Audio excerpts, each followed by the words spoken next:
Allez, donc nous sommes le vendredi 28 avril, donc le lendemain de la dernière séquence que tu as vue samedi dernier. On devait partir samedi, mais est annoncé au large pour dimanche, je ne vais pas dire un petit coup de vent, mais on a 18 nœuds en établi et 33 nœuds en rafale avec la mer qui va avec. Donc on va partir cet après-midi, direction de Minorque.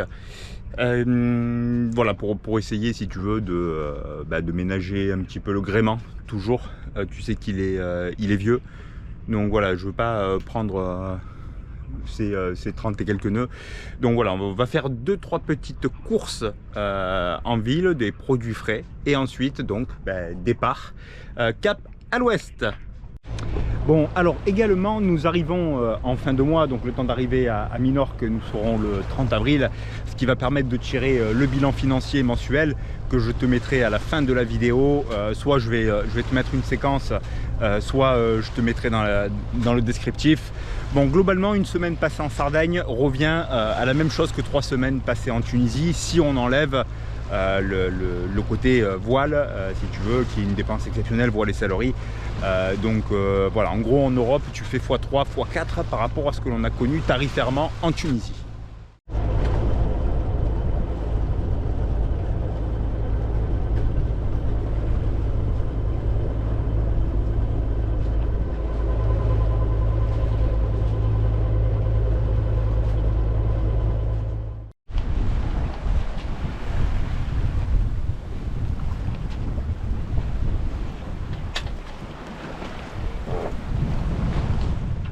Jour 2, 7h45, ça fait un quart d'heure qu'on a arrêté le moteur depuis le départ.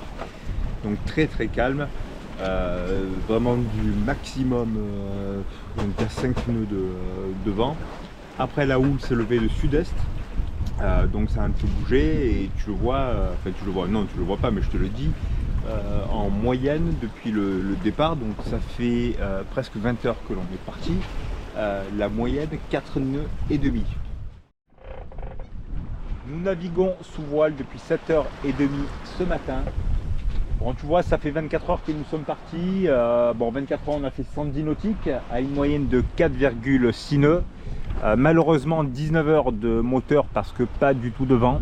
La houle s'est levée un petit peu dans la nuit parce que sur la partie sud-est, il y avait une vingtaine de nœuds, donc ça a levé de la mer, mais nous, on n'a pas eu ces conditions de vent. Voici où nous sommes situé, donc un petit peu moins de la moitié puisqu'on avait 208 000 nautiques à faire, il nous en reste un peu plus de 97 ou moins de 98, ça dépend si tu es optimiste, pessimiste, enfin tu règles les voiles, tu connais le dicton. Nous sommes ici en temps universel, donc 10h06, midi 6 heure locale, et ça nous prévoit une arrivée demain dans la matinée, peut-être fin de matinée ou début d'après-midi en fonction des conditions météo. Les fichiers météo justement sont assez fiables, que l'on soit sur GFS, Arpège ou OpenSkyRun. Je te l'ai fait dans l'ordre de fiabilité. OpenSkyRun avait été un peu optimiste sur le vent. On devrait avoir un changement d'amure entre 17 et 20 heures selon les fichiers météo, puisque là, comme tu le vois, nous sommes sur bâbord amure et nous passerons sur tribord amure avant la nuit, et j'irai prendre un riz en précaution des 30 nœuds en rafale annoncés.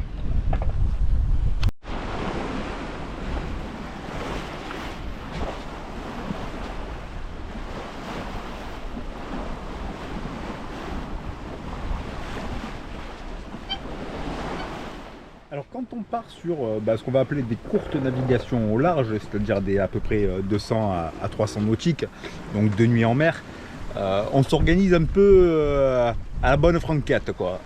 C'est-à-dire que moi j'aime bien naviguer de nuit, parce que dedans il y a moins de visibilité. Quand tu croises des bateaux, il faut faire un peu plus appel à ton estime, ça développe en fait un peu plus l'essence, donc j'aime bien. Si tu veux, Sonia, elle a une inquiétude, c'est que la nuit je puisse tomber à l'eau. Donc elle me dit ah, ouais, mets ton gilet, blablabla. Et pour lutter, si tu veux, contre son inquiétude, outre le fait de me dire mets ton gilet, elle part dormir. Elle part dormir, mais alors elle s'enferme. C'est-à-dire que comme ça, au moins, elle ne voit pas, tu vois, si je tombe. Et puis elle a une autre inquiétude quand on navigue comme ça et qu'on est un petit peu à la gîte, pas dans le bon sens pour le frigo, c'est de casser la bouteille de Prosecco. Donc tu vois que cette femme est pleine d'inquiétudes d'un autre monde.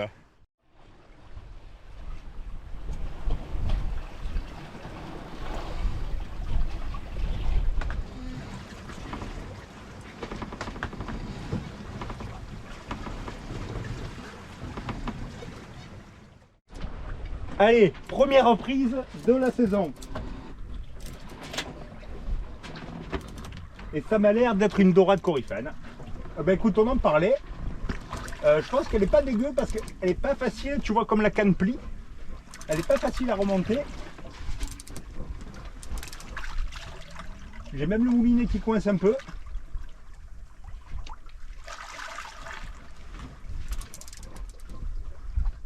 Alors je sais pas te dire l'état parce que souviens-toi, on avait pris un thon sur la traversée de Grèce jusqu'en Sicile, un thon d'une dizaine de kilos, et j'avais un peu moins galéré.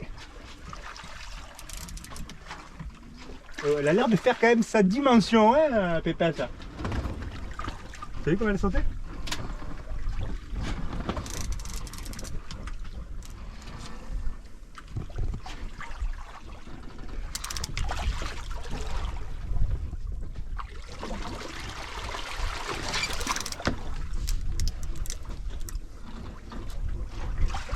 La canne, elle est hyper pliée, quoi.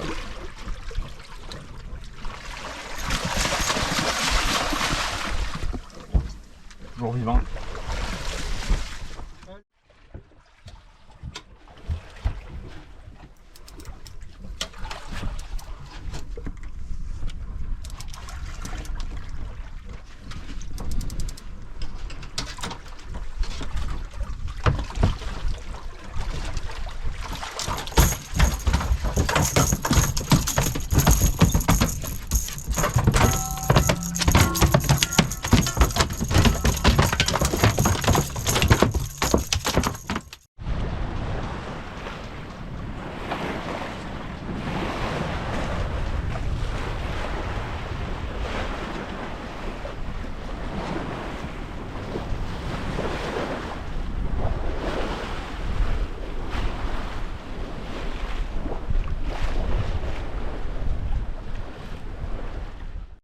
Allez, ça y est, nous voilà mouillés à Cala Maccarella, 210 nautiques en presque 43 heures. Alors, pour te donner un ordre d'idée, il est même pas 7 heures du matin et regarde-moi déjà la couleur de l'eau alors qu'on a un ciel, tu le vois, qui est gris. Je pense qu'on va être bien. Mais bien. Oh, regarde, je suis encore plus beau grâce à la couleur derrière. Bon, il fait 20 degrés, le bonnet c'est pour l'humidité. Alors pour te débriefer un petit peu la météo vite fait, donc on a eu 25 nœuds, on n'a pas eu les 30 nœuds. Tout s'est prévu exactement, enfin pardon, tout s'est passé exactement comme le modèle GFS le disait. Donc ça a été ultra précis.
étais sûr, j'en étais sûr. J'en étais sûr qu'à chaque fois que je fais un plan, il faut que tu aies ta tête dessus.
Bon, revenu de Palma, aujourd'hui je vais réparer un petit problème qu'on a eu sur l'annexe hier.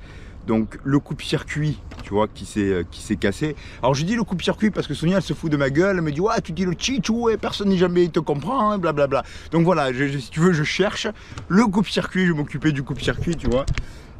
Donc il y avait l'autre chichou finalement qui dépasse, je te raconte pas la galère pour venir. Et voilà le remplaçant acheté hier chez Acastillage Diffusion à Palma. Allez, voilà, c'est changé, pardon. Ça prend 5 minutes si tu veux, si tu plug and play. Tu enlèves, tu dénudes tes fils, tu refais les connexions, tu revis, ça fait vraiment 5 minutes. Allez, maintenant, verdict, est-ce que ça démarre? Hop là, vu comme ça. Hop, un peu de gaz, mais ça a l'air.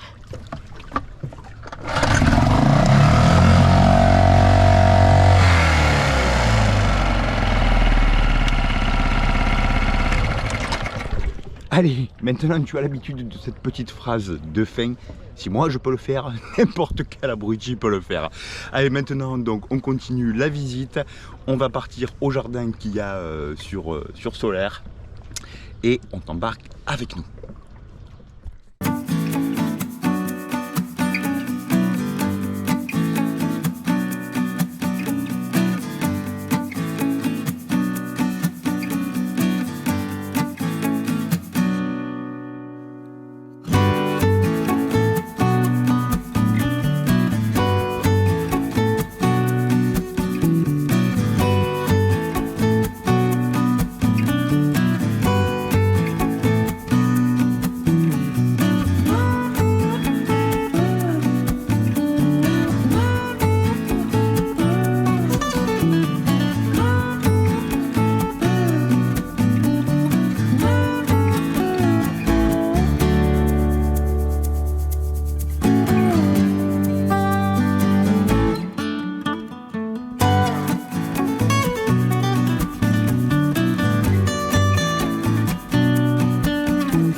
C'est vraiment la super surprise. C'est beau, les gens ils sont adorables. Qu'est-ce que tu as rajouté toi? qu'est-ce que j'ai rajouté? Que je suis espagnole, que ça faisait longtemps que j'étais pas revenue en Espagne. Et là, je suis agréablement surprise. Vraiment, la gentillesse, l'accueil et Majorque, la beauté des paysages et pas que le côté industriel, gros tourisme de masse.